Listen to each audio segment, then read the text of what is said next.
4 disparos, una camiseta blanca manchada de sangre y un hombre que segundos antes solo miraba hacia la calle, confiado, vivo.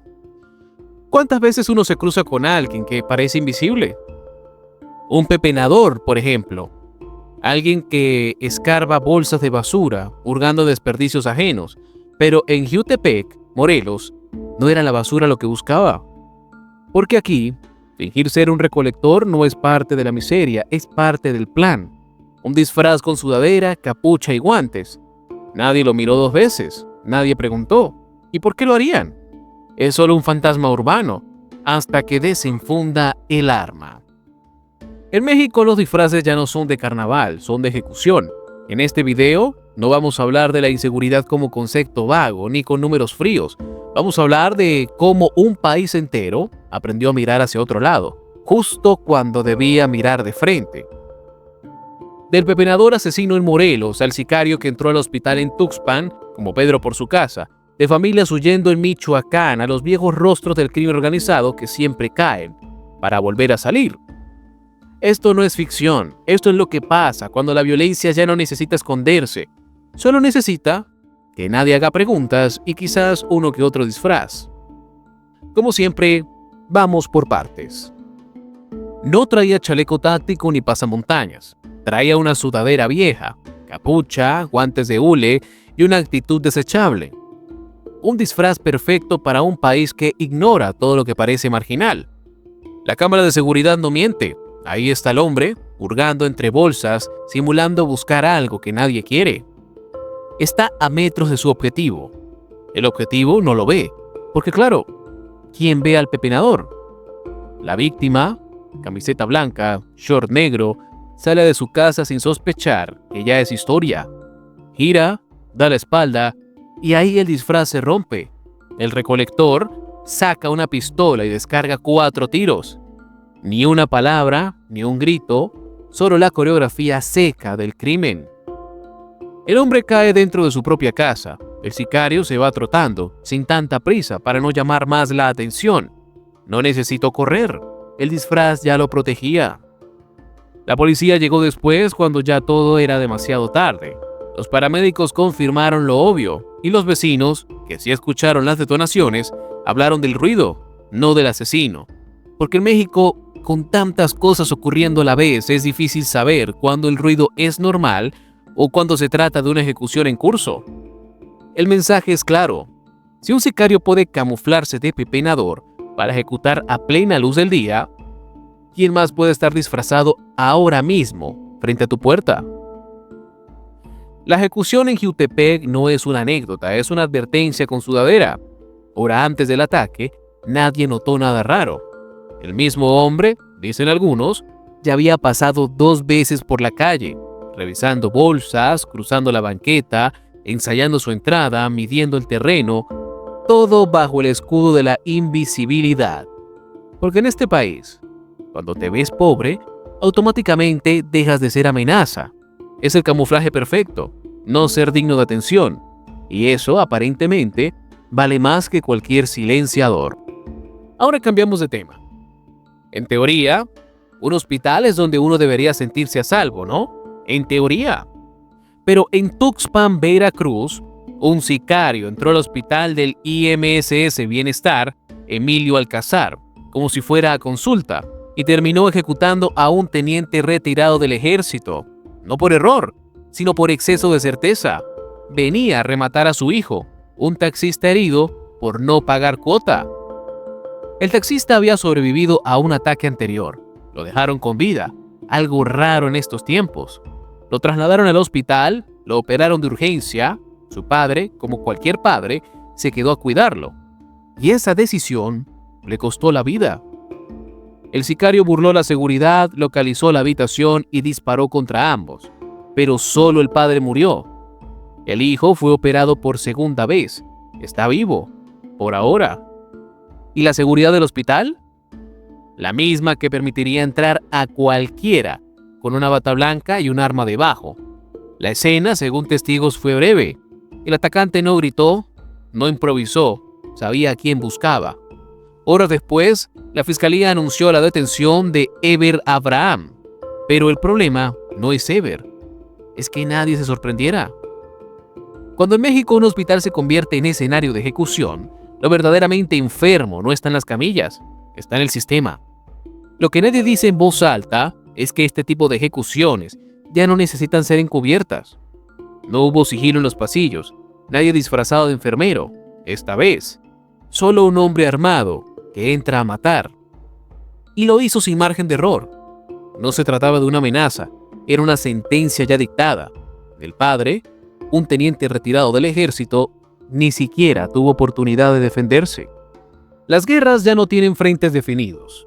En Michoacán, las tienen en la puerta de la casa, en la milpa, en el camino al mercado. En Tierra Caliente, los carteles no solo se disputan el territorio, lo pulverizan. Drones, explosivos caseros, monstruos calcinados. Apatzingán no suena a nombre de batalla, hasta que uno ve a las familias enteras huyendo entre ráfagas. Las comunidades rurales, el Guayabo, el Morado, Cerro Blanco, se vaciaron, no por decisión, por supervivencia. Hombres, mujeres, niños, todos caminando hacia ningún lugar con lo poco que pueden cargar. La frontera entre hogar y trinchera ya no existe. ¿Y qué hacen las autoridades? Los viejos patrones conocidos: operativo, filtro, helicóptero, un sicario abatido, 2 capturados, armas incautadas. ¿Y las familias? Refugiadas en escuelas, en casas ajenas, en albergues improvisados con colchonetas prestadas, una vida suspendida por fuego cruzado. La alcaldesa de Apatzingán pidió ayuda, suplicó, para ser exactos. Palabras huecas en una zona donde el poder real lo tienen quienes extorsionan productores de limón y disputan rutas con sangre. Los caballeros templarios, el cartel de Jalisco, los Viagras, las siglas cambian, pero la lógica no. Matar, controlar, desplazar. En Michoacán el crimen no necesita permiso para gobernar, solo necesita que nadie lo estorbe. Y cuando un gobierno cierra filas, pero no las trincheras, el mensaje está claro: aquí manda el que tiene más pólvora. El viernes, por ejemplo, en La Piedra, las fuerzas estatales y federales repelieron un ataque. Mataron a un sicario, arrestaron a 2 más. Uno apodado el Enano y el otro el Peso Pluma. La ironía del apodo no se escapa. En esta guerra hasta los sobrenombres suenan como a caricatura macabra. Se aseguraron armas largas, cientos de cartuchos y equipo táctico, pero lo que nadie aseguró fue el derecho de los campesinos a no vivir como refugiados en su propio estado. Ahora cambiamos de tema. Nos vamos con otro intocable que vuelve a caer. Detuvieron a alias El Daza, otra vez. José Arturo N., alias El Daza, fue capturado en la colonia Valle Gómez, alcaldía Venustiano Carranza. Lo encontraron con un arma corta, una dosis de cristal, cocaína y medio kilo de marihuana. También tenía antecedentes penales, varios de hecho. Pero eso ya lo sabíamos. Lo que no cambia es el ciclo. Cae, lo presentan, lo procesan y reaparece en la calle. La Unión Tepito tiene algo que la hace inmune a las rejas. Sus operadores rotan, pero no se disuelven. El Daza, por ejemplo, ha sido detenido en al menos 5 ocasiones. En 2022 ya estaba en el sistema penitenciario.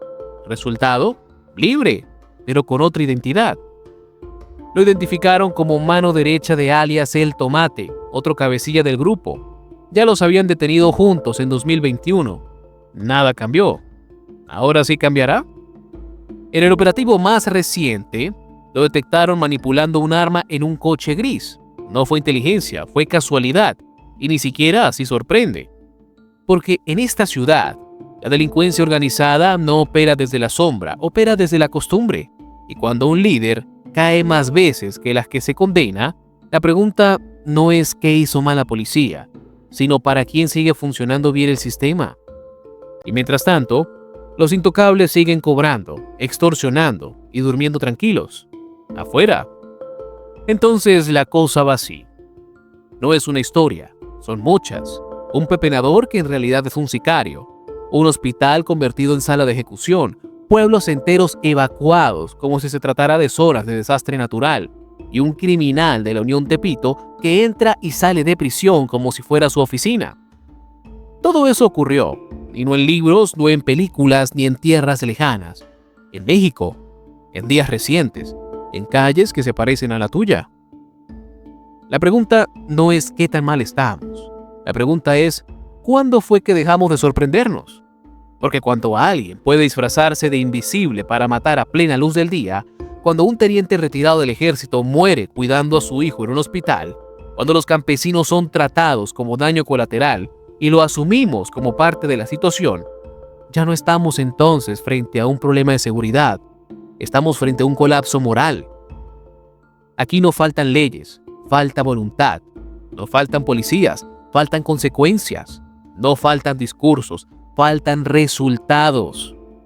Y mientras el Estado declara operativos, los criminales declaran territorio, porque el crimen organizado no necesita más armas, le basta con nuestro acostumbramiento. Y esa quizás sea la derrota más silenciosa de todas. Si te gustan nuestras investigaciones, te invito a ver más de ellas en nuestro canal. Subimos contenido diariamente. Recuerda que somos Nación y Frontera, que estamos aquí para traerte la verdad.